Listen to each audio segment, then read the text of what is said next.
Thank you for being out there. Thank you for being in here. Welcome. Bienvenidos to Tertulia Histórica, a monthly history lunchtime lecture series that is sponsored by the Office of the State Historian. I'm Rob Martinez, State Historian of New Mexico, and today I'm really happy to present a great historian, Dr. Tom Chávez. He has written many books about New Mexico history. He's researched in Spain, he's researched in Argentina, and he was the director of the New Mexico History Museum, as well as the National Hispanic Cultural Center. But today, he will be talking to you and us about Spain's history and its relationship to the United States through Benjamin Franklin, something like that? Yeah, that was his last name. Yes. Yeah, Franklin. Yes, that was him. Just so you all know, there is no PowerPoint for this talk. We're going old school today. Yep. Dr. Chávez is going to speak to us for about 45 minutes about this amazing history. Please give him a warm welcome. I'm overwhelmed. And here she is. So, thank you that have shown up. 3/4 of the archivists are here from the state archives. That's kind of cool. I want to talk about Benjamin Franklin in Spain, which has been an interesting road for me to research and explain to people because I'm from New Mexico with the apellido of Chávez, right? My last name. And this all started with me doing research on Spain's role in the independence of the United States. And I wrote a book about it. And while I was doing that, I tried to get the publishers back east to publish the book. And of course, that's their war. It's not our war. And they couldn't believe that somebody from New Mexico like me could know anything about, what we call our Revolutionary War. I mean, they just wouldn't believe it. So finally, I had to have it published here at the University of New Mexico.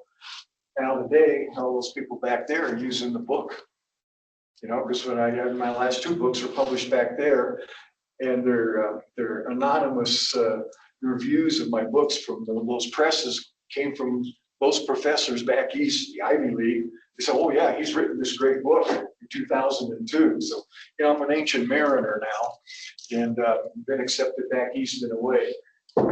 That first research that resulted in a Fulbright grant to go to Spain, which I did kicking and screaming, which is horrible. Going to Spain, spending a year there, really rough life, historians. Yeah. Anyway, that got me going. And I was I spent all that time in the archives in Spain. And I came across all these documents dealing with Benjamin Franklin. Now, I had my PhD. I was this brilliant guy, which now it's dawned on me. Back then, I thought I knew everything. Now that I've aged, I can't remember what I knew. So it's becoming full circle on this. Anyway, there was back when I was doing this, the only way you could retain those documents is either take notes or pay for the photocopies. And there was no cameras, there was no fax. Well, there was fax, but you had to, so I brought suitcases back of documents and stuff to continue writing the first book that I was writing. But in the back of my mind was the idea that there's all these documents dealing with Benjamin Franklin. And everybody knows who Benjamin Franklin is. He's probably our most lovable founding father. He's just, this guy, he went, he was in his 70s when he went to Paris to represent the founding fathers and the revolution.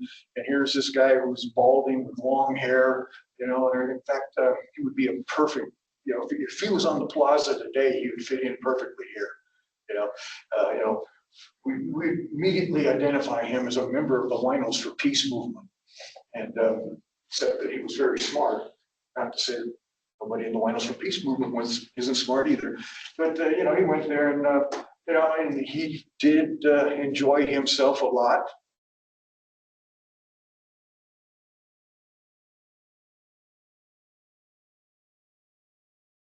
kind of an irony in itself.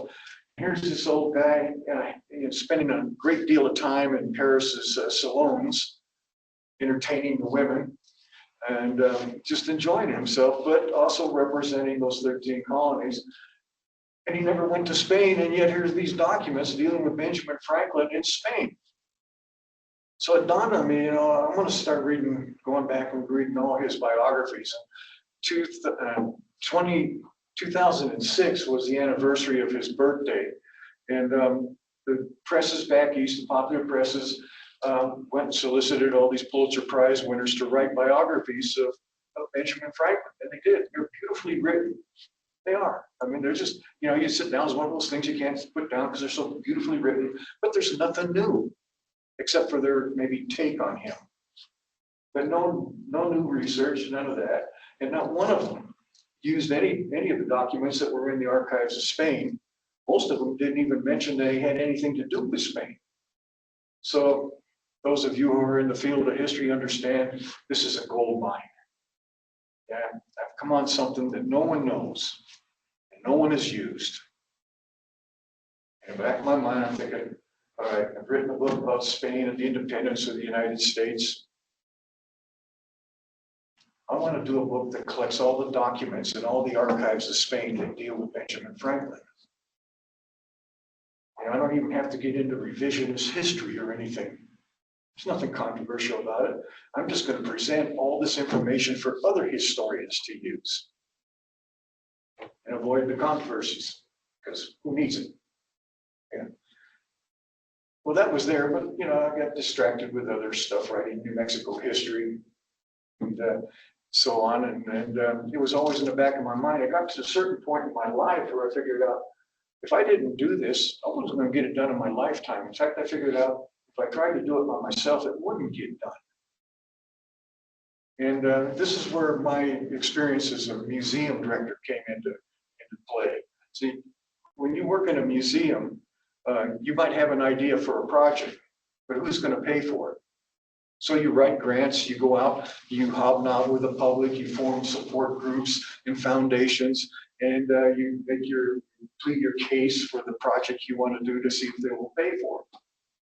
Now, I'm an individual, as an individual retired historian, I had this project that I figured I couldn't do by myself, so I'm going to have to get a team together. The team's not going to do it for free, because all those historians have already taken the vows of poverty. I don't need to help them with it. And so I had to form another group, this is the museum side of me, a support group to raise the money for the project, to pay the team, and for whatever more research needed to be done. Because what happened when we started doing the research, now I already had probably the majority of the documents with me and photocopies, but well, if we're going to do all the documents in the archives of Spain, we better start looking again. Now that was a stupid goal. It just, we learned that really quick, because the more we went into the archives of Spain, the more we realized there were more documents, but not only more documents, but other archives that we'd never even heard of, private archives, for example. Or somebody say, oh, you might want to check, the archives of the Conde de Aranda that the Duchess of so-and-so has now. And because I'm sure there's some correspondence between Aranda and Franklin there. Well, okay. So we realized pretty quickly that we weren't going to find every single document dealing with Benjamin Franklin in the archives of Spain. Now, let me back up a little bit here, because I want to give you a context. Benjamin Franklin was named to the Committee of Secret Correspondence, Congressional Committee of Secret Correspondence. Congress gave good names back then. And that committee assigned 3 people to represent the rebelling colonies in Europe to recruit allies and aid. Now, even before that committee was formed, Spain and France were contributing covert supplies and money to the cause. And Congress knew that. Still, they wanted alliances and they wanted open commitments. Now, if you're doing something covertly, you're not going to admit it. So, of course, you couldn't recognize the colonies. You couldn't say, yeah, we'll help you out openly. And what happened was the three men that were named to the committee to go there was Benjamin Franklin, Silas Deane, and Arthur Lee. And they went to Paris. And on the night of December 29th, 1776, they met with the Conde de Aranda, the Spanish ambassador to France. And they quickly learned that this was a difficult dude to deal with.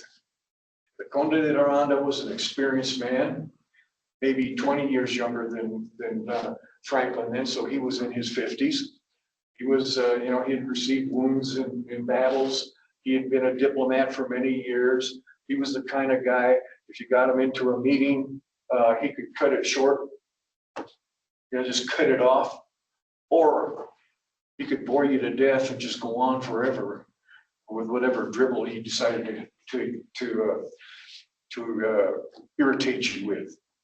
He could feign a temper tantrum when he wanted to, and did on occasion with many of his underlings. Probably terrified him. And he was direct to the point when he wanted to be. So the first meeting took place with these three people, our representatives.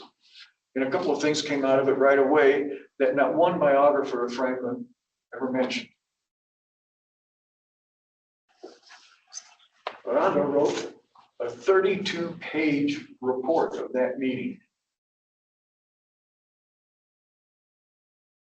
And the three of them get up there and they defer to Franklin as the elder statesman. And Franklin kind of musses around and says, well, we're seeking your friendship.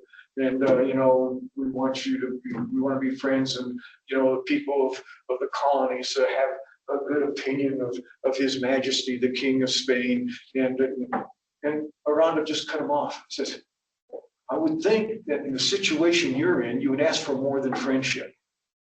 Just point blank. What are you doing asking friendship? You're in a rebellion. You're going to lose unless we help you.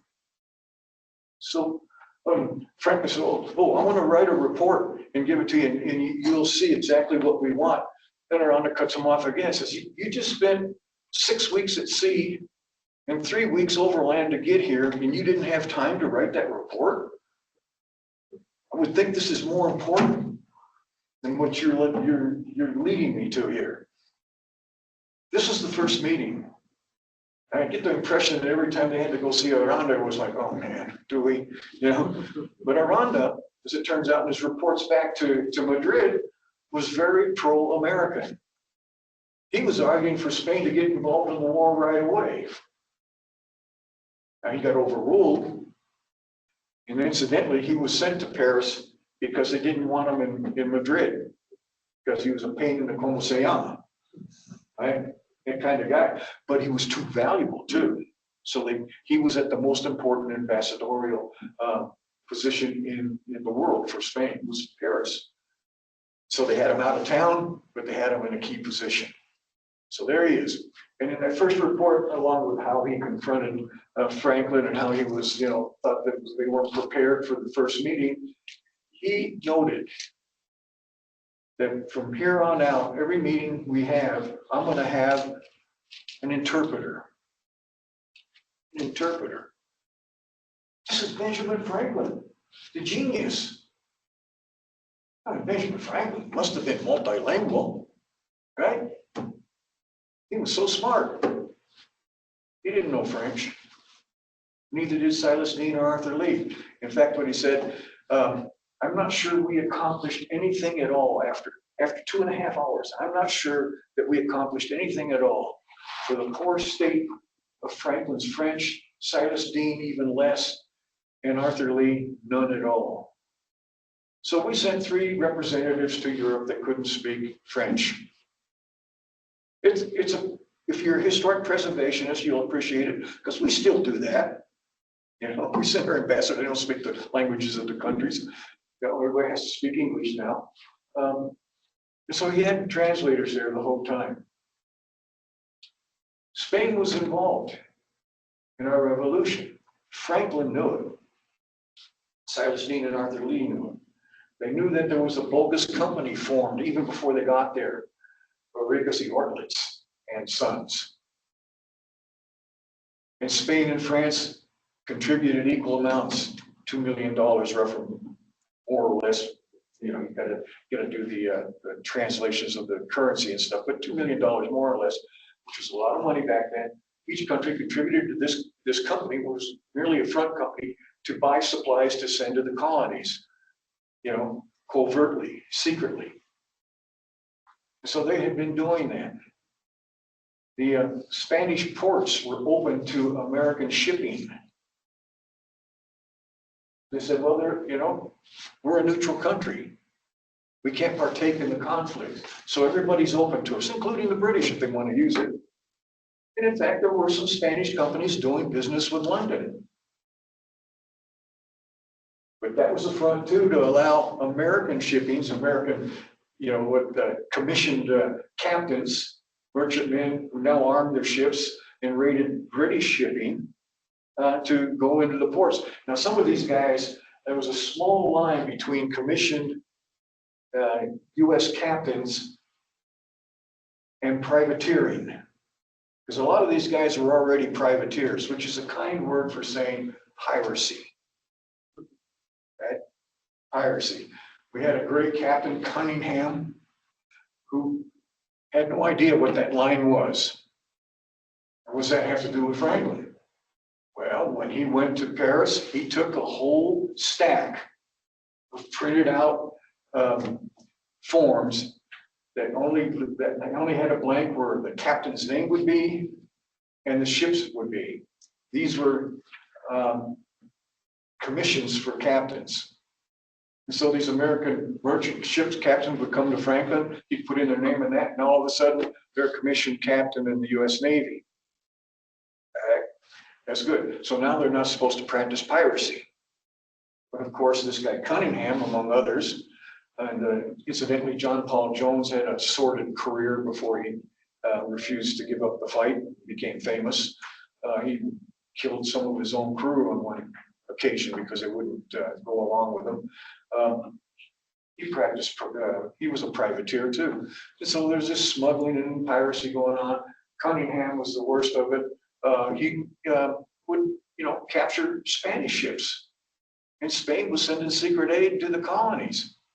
And so Spain complained to who? Franklin. And those documents are in the archives of Spain. About all these American ships, what are they doing? They're capturing Spanish ships, taking them to Philadelphia, and then selling all the goods they got off the thing, and maybe even the ship. And they're doing it for somebody who's helping the rebellion. Whereas those captains were supposed to be taking British ships and selling the goods to support the rebellion. But what they were doing were taking neutral ships to support themselves. Well, Cunningham eventually was caught, imprisoned as a pirate in London. And guess who had to do a prisoner exchange to get him out? Franklin. All this is in the Spanish archives. So Benjamin Franklin's there in like the third meeting with the Conde de Aranda. He pulls out an oversized sheet of paper that has a big red wax seal on it, stamped. And the signature that you could see across the room here was John Hancock. John Hancock. We all know him from the insurance company, right? John Hancock, who signed the Declaration of Independence larger than anybody else. And the theory is, it comes down, historians look elsewhere, because he wanted the British to see that he wasn't afeared of them. He signed it large. John Hancock signed everything he ever signed large. I think he was nearsighted, actually. And he signed this one large. And this document named Benjamin Franklin the minister to Spain. In that meeting, Aranda reports, Franklin tried to give him this thing. Aranda asked him what it was, because Aranda didn't read English. And Franklin told him his name minister to Spain, and Aranda says, I can't receive it. So why can't you receive it? He says, because my country doesn't recognize you as a country, which kind of offended some of our ministers. But we weren't a country. We were 13 colonies in rebellion. You know, we celebrate the 4th of July as our Declaration of Independence. We weren't independent on the 4th of July in 1776. It took, you know, to 1783 when we finally, the war was over and we won. That's when we became independent. Up until then, it was an open question. And so Spain and France at that time were saying, you're a rebellion, you're not a country, you know, you can't send us, we can't send you an ambassador, you can't send, we'll send observers. You send your ministers and we'll deal with them in Paris. It was all supposed to be secret, except in that day and age in Paris, nothing was secret. Even Franklin's personal secretary spied on him for Britain, a guy by the name of Bancroft. And when Franklin was told that, he said, doesn't make a difference with me. His attitude was anything he had was an open book and you couldn't get in trouble for it. Okay. So Aranda tells Franklin, I can't receive your paper, man. And Franklin says, well, I can go to Madrid. And Franklin also handed him, with that official document from the Continental Congress, a letter that Franklin wrote. It's in the Spanish archives, in which he states clearly that he has been named by the Continental Congress the Minister Plenipotentiary to Spain. Now, those of you who studied diplomatic history, and of course with the throngs that are here, I'm sure there's about 20 or 30 of you who have, Minister Plenipotentiary is the official description of an ambassador. Councils aren't Minister Plenipotentiary, only the ambassadors have. So Franklin, wrote out that he's the Minister Plenipotentiary to Spain. Now, one of the things that historians get to do sometimes is have an effect on something. And I'm happy to say that the embassy, the United States Embassy in Madrid, now has a picture of Benjamin Franklin on this wall as our first ambassador to Spain. I don't know who picked up on it in the embassy, kind of surprises me, but they did. So there you are. So, okay, so Franklin agreed with Aranda that he shouldn't go to Madrid because Madrid was still sending covert aid. That covert aid was key. But what happened? France got into the war. They had a brilliant idea. We can surprise the British fleet at New York and the war will end. Why is that? Because in those days, the Navy was the key to everything. And we think of the 13 Colonies Rebellion because we think of our founding fathers, Trenton and wherever, going overland toward Washington, Valley Forge and all that. But the big problem was the British troops had their Navy. So if they ever got cornered or they ever had to move from the north to the south, they didn't march. They didn't have to go through the mud and the rocks and move the trees and deal with the winter. Man, they got on their ships and just sailed south or north or wherever. And the ships, incidentally, had the firepower, the cannons. So one of the strategies, or to use a current term, one of the strategies, was, I love that term, strategies, better than strategy, right? Was, okay, we have to separate British Navy from the British Army. And then the playing field is leveled, at least for George Washington. We can do that. Now keep that in mind. The colonies couldn't do it by themselves. Their Navy was basically nothing. A bunch of commissioned merchantmen who armed their merchant ships and were enriching themselves. They couldn't stand up to the greatest Navy in the world. In fact, at that time, Great Britain had a policy of their Navy's going to be larger than the next two nations combined, which makes sense because they're an island. So obviously you're going to have a big Navy. Okay?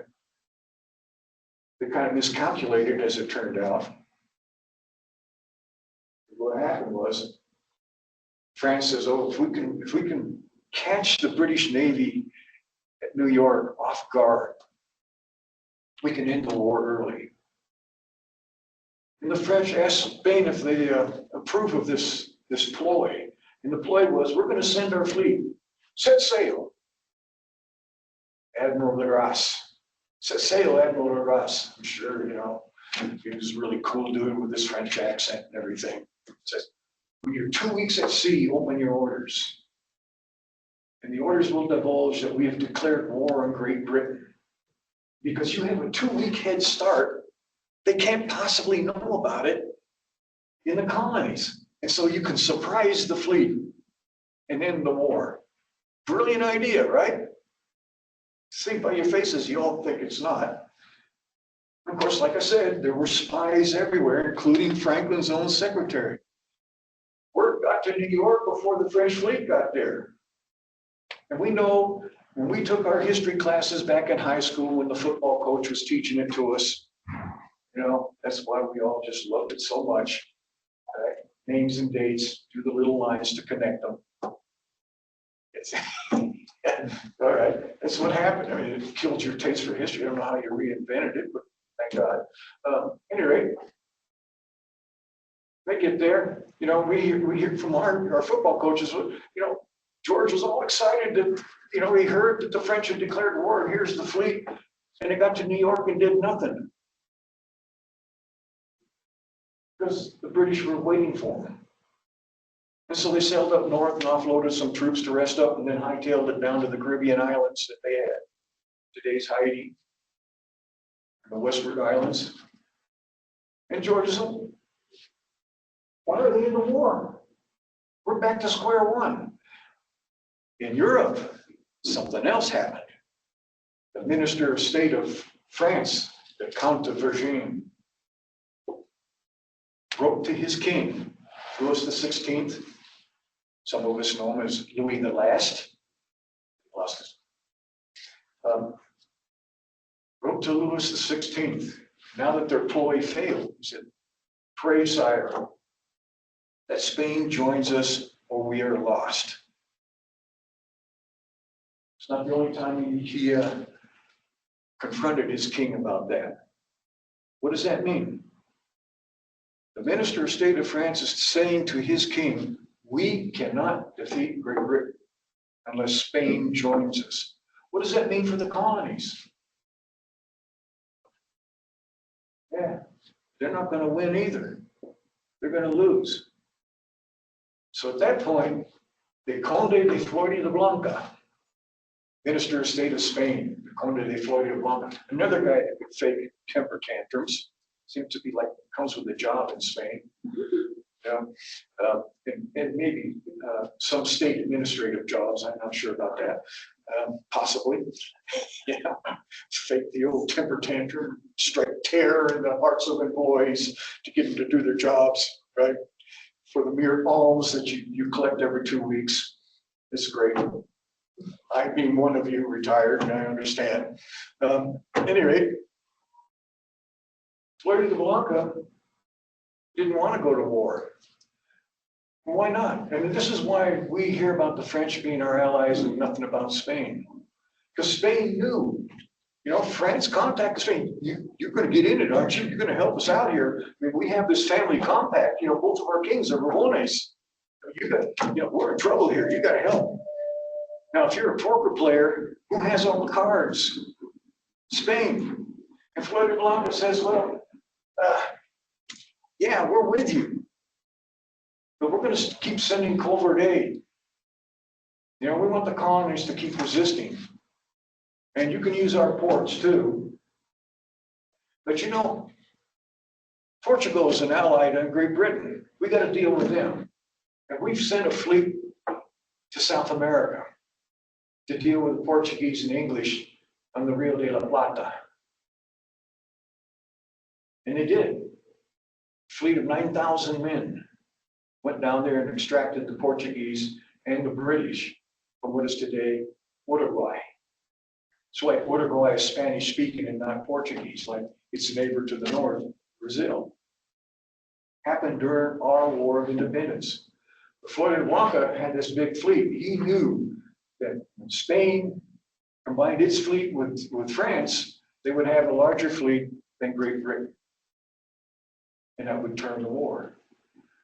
But he also knew it did him no good if the majority of his fleet was in South America when he declared war. He needed it back. So he delayed, waiting for his fleet to return. While delaying, he played another card. He contacted Great Britain. Folks, you know, you don't want us to get into war because our fleet's going to be larger than your fleet. You're going to get beat. So let's negotiate a peace.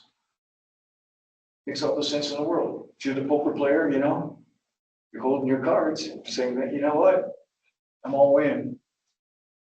You want to get out while you can or not?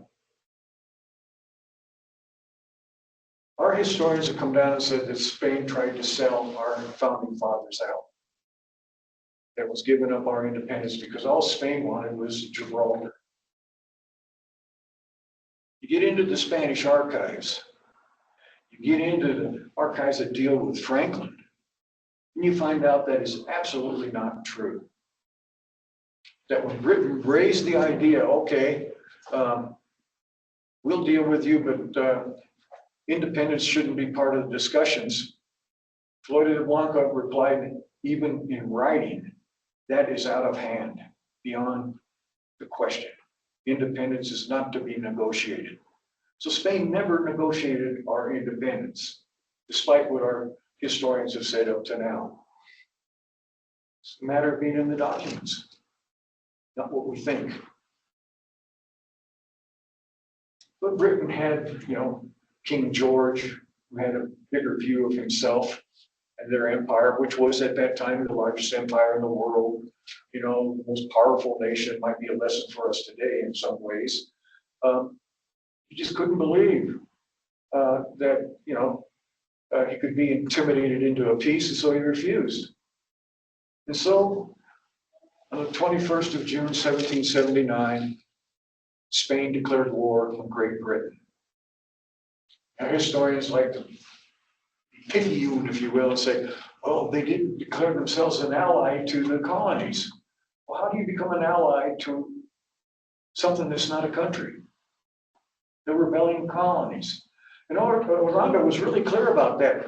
When you win your independence, after this is done, then you will be recognized as a country. Until then, skip through the game. So they declared war on Great Britain, which per the Treaty of France with the colonies, actually said if Spain gets in this, they are equal player. That no one can declare peace without the others agreeing. So we have three countries, or three rebelling colonies and two countries versus Great Britain now. Portugal's out of the picture. They become neutral. They got the message. And it turns the tide of the war. And so I can say to you, without hesitation, that without Spain's involvement in our war of independence, we would not have won our independence in that war. And clear, I mean, someday we would have become independent because Tom Paine was correct when he said it's ridiculous for an island to think it can rule a continent. Right? We would become independent someday, but it wouldn't have been with that revolution had not Spain got involved. Just simply put, we know the colonies knew they couldn't win by themselves. They needed help. They went to Europe. France got into the thing, and then they knew they couldn't win, and so they needed Spain. Spain became the linchpin for the whole thing. And so then Spain set the policy for the whole thing. And empires all over the world, right? And our navies, our combined navies are larger than theirs. And you think about it, you know, how did Britain overlook that? Spain had a, you know, maritime fleet that spanned the world from the Philippines to Europe. And a lot of sailors. They knew how to operate on the seas. So Spain says, what we're going to do, and I love this. King writes this to his ministers, they make them make hard choices. Okay, they're going to fight the French in India. They're in Central America. They want to dig a canal there. They want to defend that. What's more important? Jamaica? Kingston, the city of Kingston in Jamaica, their richest American holding, or Cold Port in New England. Oh, how about protecting the homeland?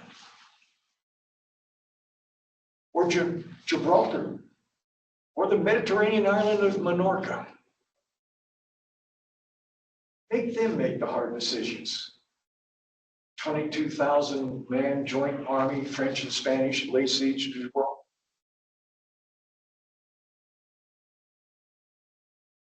The harshest fighting of the whole revolution took place in Central America, what they called Guatemala then, that include Honduras and Panama and Nicaragua. It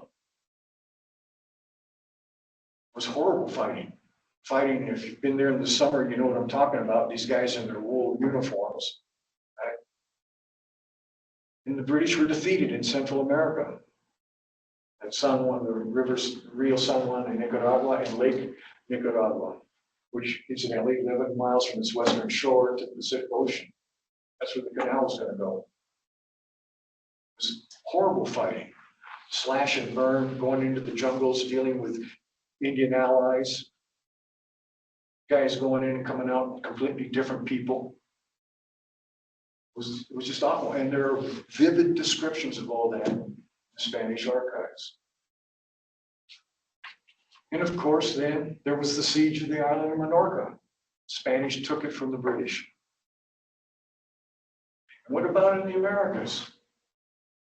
Spanish forces defeated the British at Natchez, Baton Rouge, successfully defended Spanish St. Louis, sent an expedition in the middle of the summer from St. Louis to St. Joseph, Michigan, sacked and burnt the British fort there.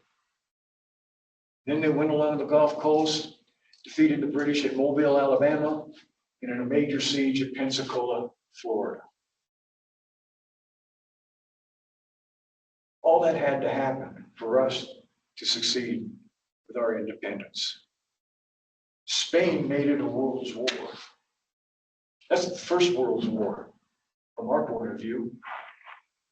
We benefited from it. France didn't. They ended up in a revolution. Spain didn't, because France's revolution resulted in Napoleon that occupied Spain. They lost all their colonies. Britain did, they lost colonies, so they became independent. Oh, aren't we great? We could begin our march across the continent to be a great world power. It's just wonderful. So where's Franklin in all of this? One of the perplexing things that happens as we're looking through the documents is Franklin and company tended to pretend like they didn't know that Spain was even involved. And this, to use the technical term, pissed off Spain. And Floridablanca actually wrote to Aranda and says, what is wrong with these people? Why are they so arrogant and so unthankful? Why can't they recognize what we're doing? Franklin had to apologize to Aranda before he threw a temper tantrum. Franklin recognized it. And when Spain declared war, now you could send a representative to Madrid. So the Continental Congress, on Franklin's advice, sent John Jay to Madrid. John Jay went there with his wife, his family, his brother-in-law, and 2 servants, lived it up. Historians like to say he was in flea-bitten hostels when he was there. No, he lived it up, rented a carriage to be, transported according to his position, and expected Spain to pay for his expenses. Yeah, don't worry, Spain. Continental Congress will back me up on this. Continental Congress said no. Live within your budget. So John Jay turned to Franklin. Franklin was the senior diplomat in Europe. You don't have to go to the Spanish archives for this one. His own papers that are published, probably in the library right here. He's complaining to Jay to stop it. Actually, at one point tells Jay he's losing sleep over his plethora of bills. It's overwhelming him because Jay's turning to Franklin to raise the money in Paris to pay for his expenses. To the point where finally Franklin recalls Jay or asks Jay, tells Jay, come to Paris. Get out of Madrid. There's two reasons for it. It was obvious who was going to win the war. Britain decided they're going to start talking about a treaty. And Franklin was getting older and sicker. He had the gout, among other things, gallbladder problems. The guy's personality was such, and there are accounts of him in the salons, sitting there with the young ladies and stuff. And he does a loud belch. He gets everybody to laugh about it, like, man, that's a cool thing. Isn't he cool? Look at him, he can belch. The guy was amazing.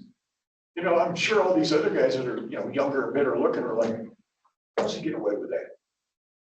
Yeah. And there he was, so he was in bad shape. So Jay was going to help him with that. And Jay goes and participates in the negotiations. Now,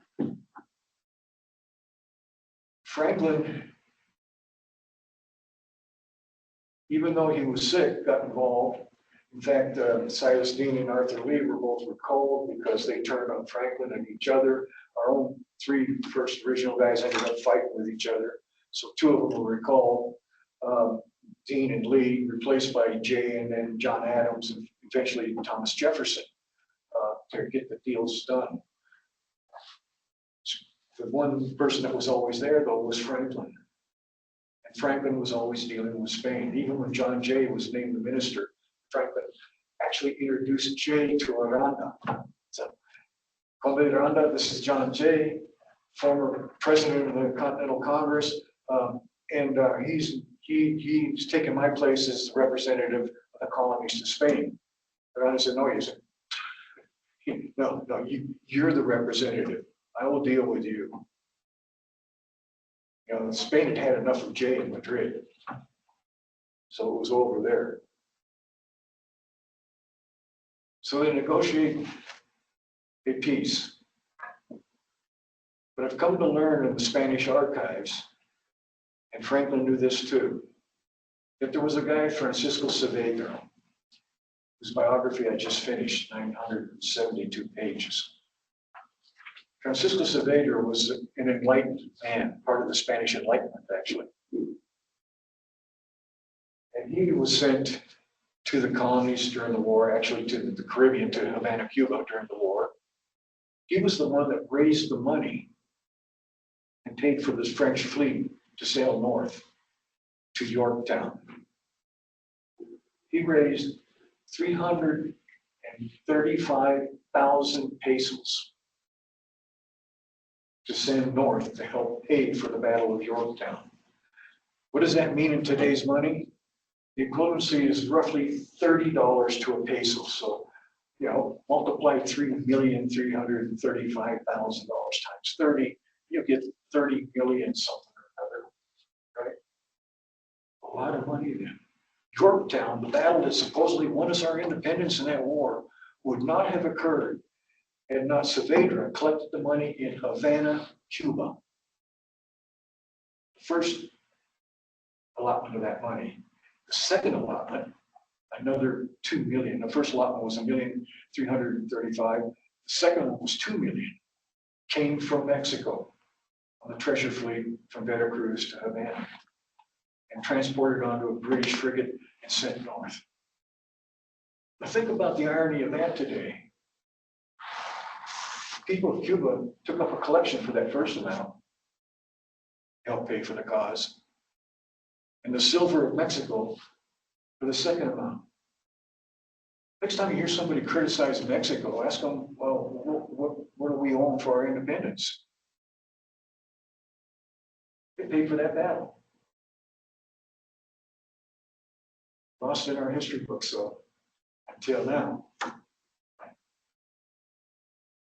John Jay in Madrid at that time never recognized that money, even though he knew that Spain had raised the money and sent it north, and incidentally released the French fleet in the Caribbean because it was under their command at the time.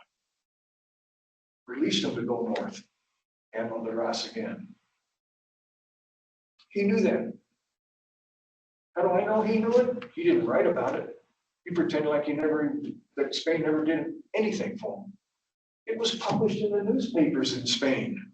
It was a matter of public record. And his secretary, William Carmichael, was bilingual. He had to have known about it. Carmichael certainly did. And he acted like, oh, Spain's not doing nothing to us, anything for us.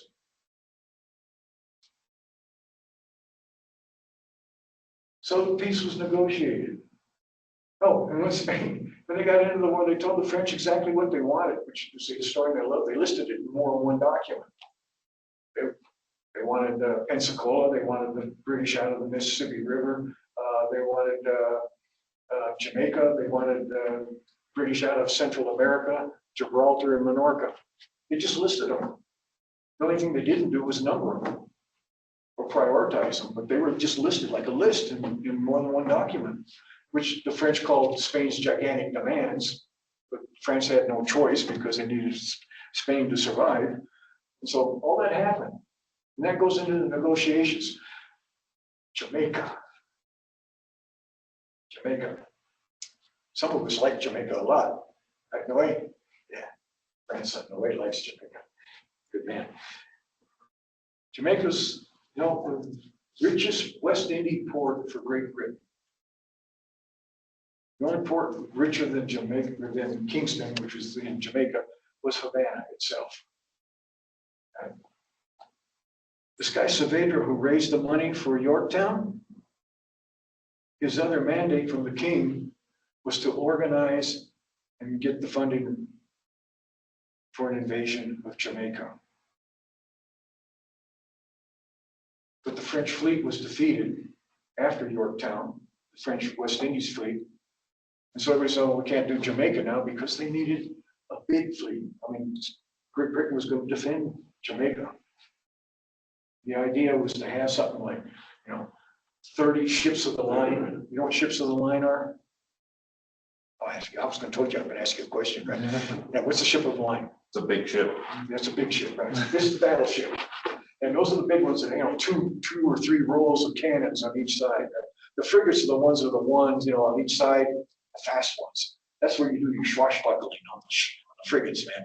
And if you're a good looking dude like Saavedra, kind of look like Tony Banderas, in a Goya painting of him, he has this white balloon shirt, it's open at his chest, hair pulled back in a ponytail with a big black ribbon. And satin baby blue pantaloons with silk socks. I mean, you can see the dude on the frigate, right? Because he was sent on the frigate to go raise the money. So there you are. So and he's at the French port waiting for the French fleet to come back, and they get defeated. And there he says, "Oh, we can't do Jamaica now." Saavedra not only was good looking, but he was very quick witted. Said, "No, we can't give up on this." So they send him to Paris. And in Paris, he meets the King of France at least twice, the Minister of State maybe half a dozen times, and every other minister in the French government, and convinces them that they still can successfully attack Jamaica. The plan is, okay, Saavedra, take the message to Madrid, and then go on to Cadiz. Because Saavedra set the strategy. France, get your European fleet from Brest, its home port, and sail to Cadiz in southwestern Spain, major port there, where the European Spanish fleet is housed. Those two fleets combined will sail for the Americas and combine with the fleets that are there. And with those 30 ships of the line and 22,000 men, we are going to invade Jamaica. British knew this, of course, because there was, no secrets, right? No secrets. And besides that, Saavedra reports in Cadiz, there was British ships going back and forth watching what was going on. They couldn't get into the ports, too big fleet, couldn't do anything about it. They knew something was up. Not in any history books. In fact, this hasn't been published yet, but I'm about to. I think the threat of losing Jamaica, which is what finally got the British to sign a peace. Because those negotiations didn't go on overnight. They just dragged on.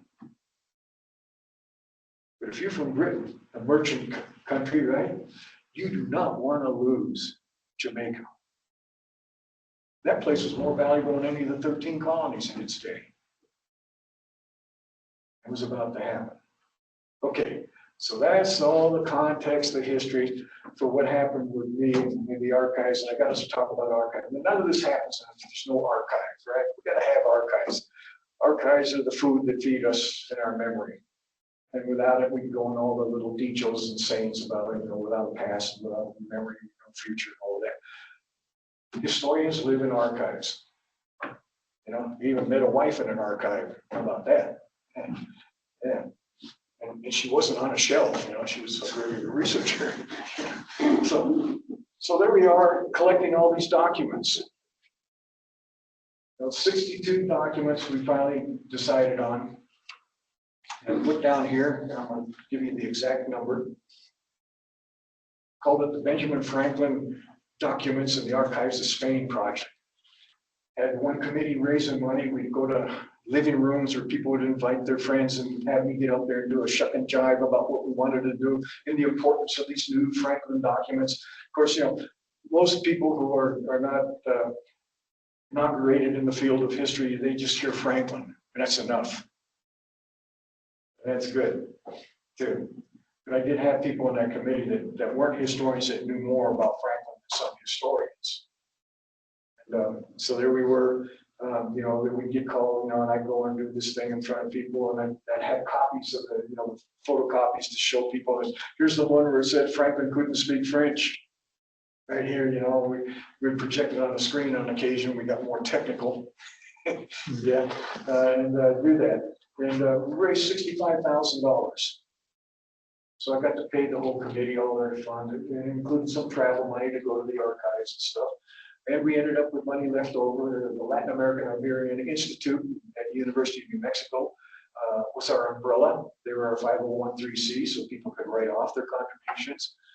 They made me a semi-suitable professor or something or another. I could never get the title right. But I didn't have to teach any courses. It kind of irritates me. I would love to teach a course on this. It'd be fun. And they received the money and dispersed it, and things were going on. So we ended up publishing a book with the 63 documents, and that amounted to 280 handwritten pages, original documents. Remember, I told you the 132 pages, there were others like that. People write letters. Back then, it wasn't just one page, usually. It was a couple or three. Or in the case of Aranda, he's reporting a lot of them with attachments that went along with that. And, the committee I had to have some skill in language, not just English.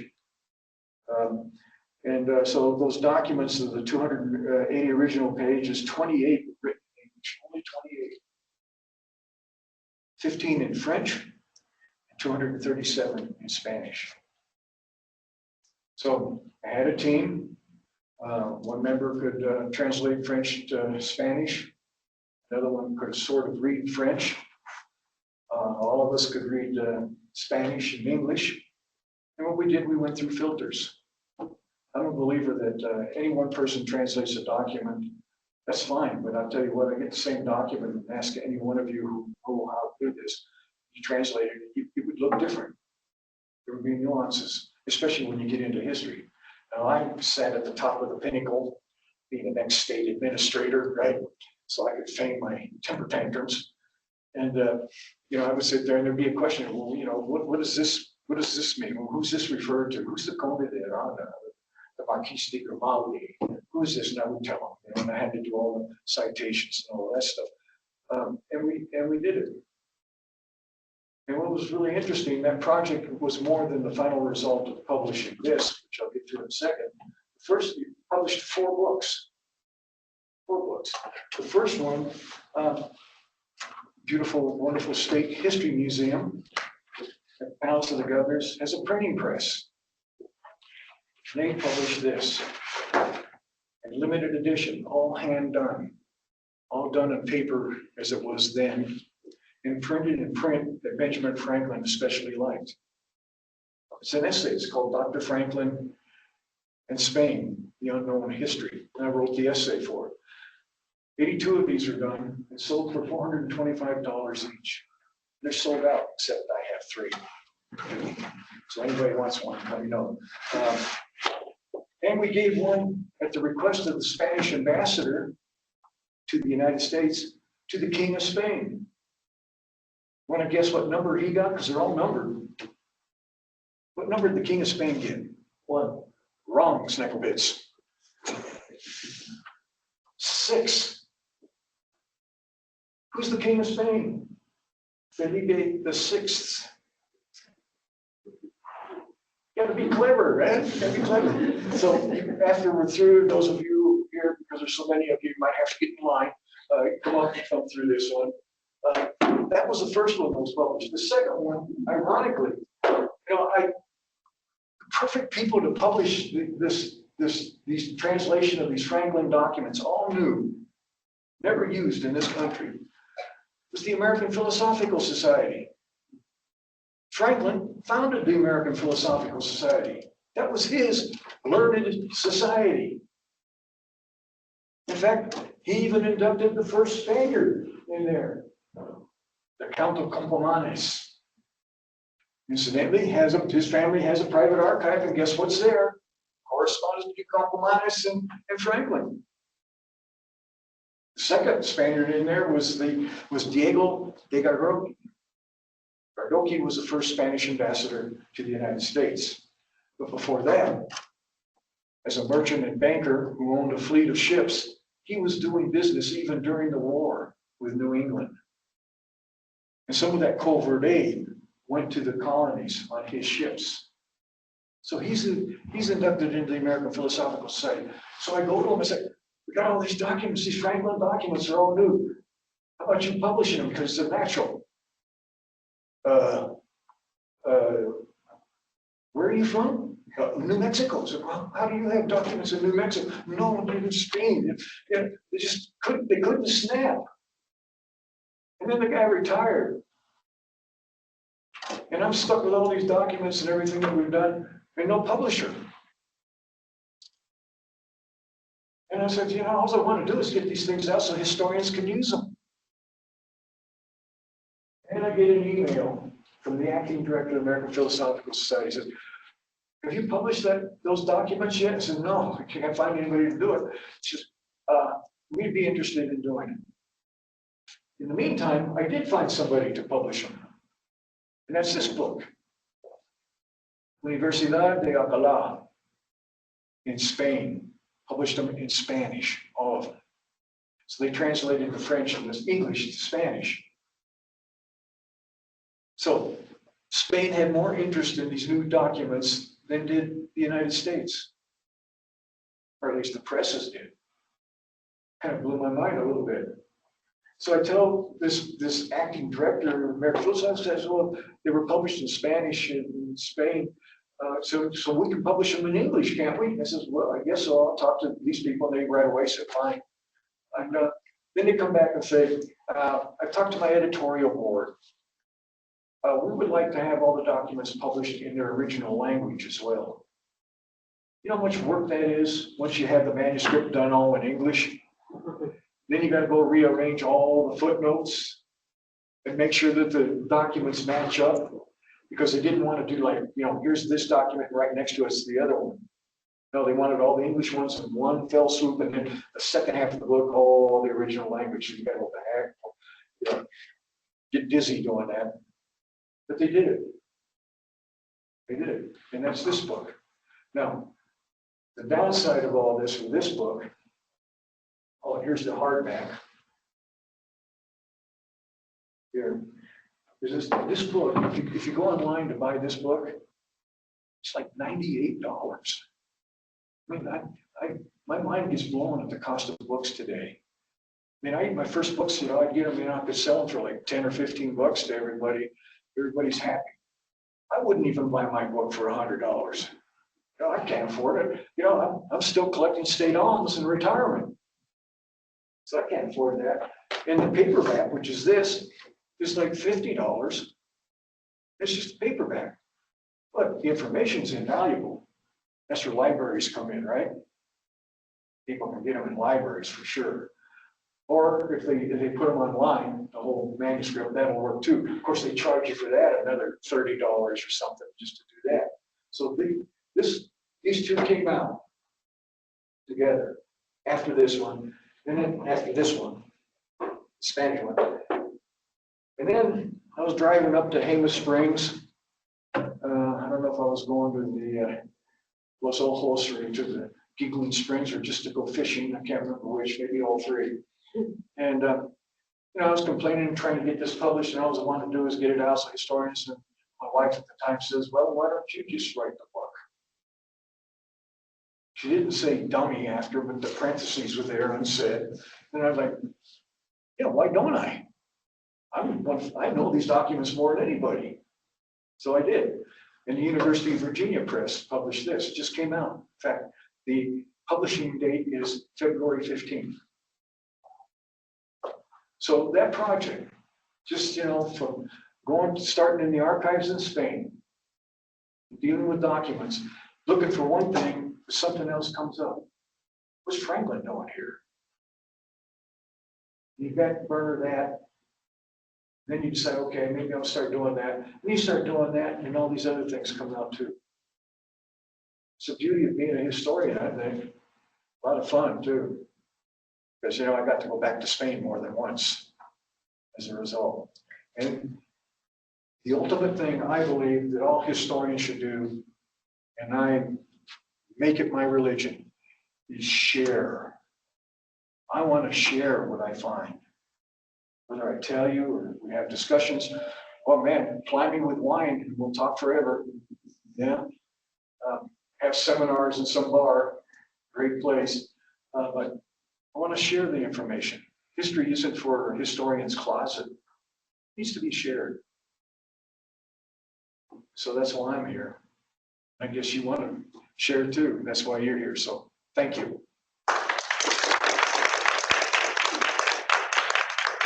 Questions or comments? Any questions? That's what he meant.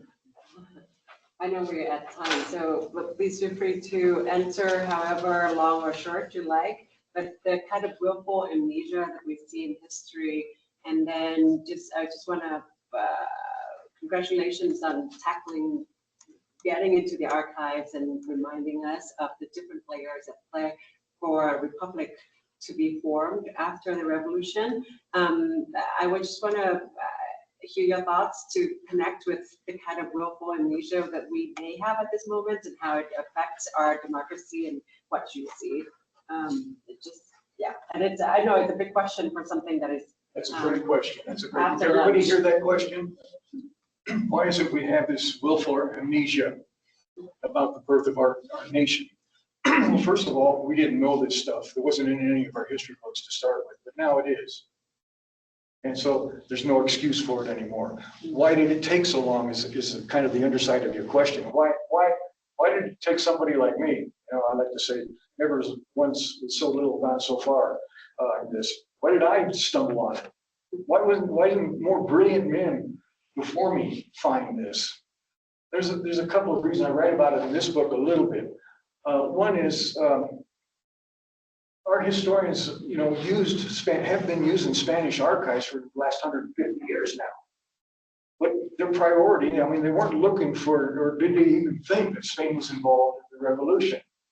They were looking at, Spanish exploration and settlement, borderlands history, which that's what I grew up in. And it just so happened because of that and some flags that Spain sent to our history museum of Spanish regiments that fought the revolution. Nothing in my classes said anything about Spain's involvement in the revolution. I found out outside of class. So they had, their focus was elsewhere, and they missed it. The other thing is our love for the French, because Lafayette was here, and we forgot that so was Bernardo de Galvez, and other people, Saavedra, and they got lost in that. And then, of course, you know, we got involved, Jefferson was not happy with Spain, and he finally got, you know, Napoleon to sell Louisiana. That Louisiana was stolen from Spain by Napoleon. And so all of that went on. And of course, Spain became Mexico in the common view of most Americans. I don't think most people in this country know the difference between a Spaniard and a Mexican. I tell them, well, feed them chili, you'll find out.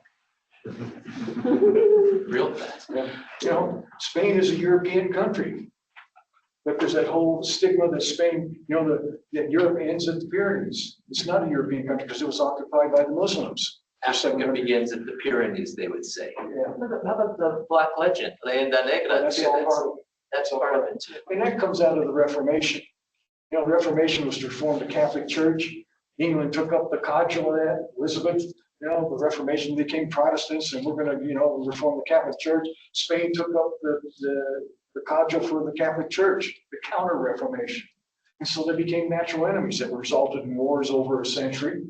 But that was carried to this continent in the cultural baggage of all the people that left those countries to come here. So the English had their whole thing about the Counter-Reformation, and the people that came from the south to the north here, you know, they had the Counter-Reformation. So what do you have?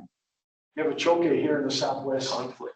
That's the historical context, that cultural baggage that came from the 16th century in Europe. We carried it with us all the way to New Mexico, and we still have it today. We still have it. Prejudice and. Yeah.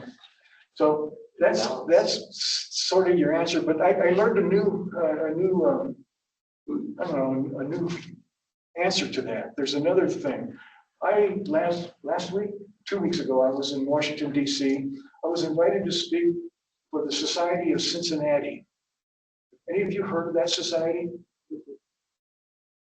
It's a very elitist, old society. It was formed by George Washington's officers. And it was only for them. Now, Cincinnati is named after a Roman general, Cincinnatus. Cincinnatus was this man who worked on his farm with a plow, and he was called to the service and quickly went up in the ranks and won great battles for Rome. And when the wars were over, they wanted to feed him, you know, because he was a hero. And he said no, he just wanted to go back to his plow. He had this modesty, I guess. Well, George Washington's officers saw George Washington in the same light because he served 2 terms as president. And despite all the clamoring for him to stay in office as long as he wanted, he said no and went back to his plantation. So to get to your question about amnesia, how does that apply to today? You know, we have a president today, he's not doesn't have the same attitude as George Washington, that's for sure. Go back to the plow? No. So there I am, speaking to the Society of Cincinnati in this elegant mansion, in this ornate hall, with a Zoom of like 700 people, and then there's like 60 or 70 of them in the audience. And they have on their front, you know, the flags of France, the United States, and then a blue and white United States flag, which is theirs. And they were, you know, I just give them credit, they invited me there. They're trying to change because only the descendants of the officers of Washington's army can be a member, and the descendants of the French army can be a member. And that gets back to where we started with your question. I got to tell this story, and then I pulled out from the podium a Spanish flag. Spanish soldiers fought with Americans and French during that war. We need to add a flag to the Society of Cincinnati. And they were happy with that. So, you know, maybe it hasn't happened, but you know, when you're a historian, you plant the seed and someday there'll be a forest. There's still hope. Yep, and it's happening. Good question. Takes the Department of State to come up with a good question. All right. Okay. I guess that's it. Thank you, Tom Chavez. That was fantastic. Thank you all for being here. Tertulia Histórica. We'll see you next month.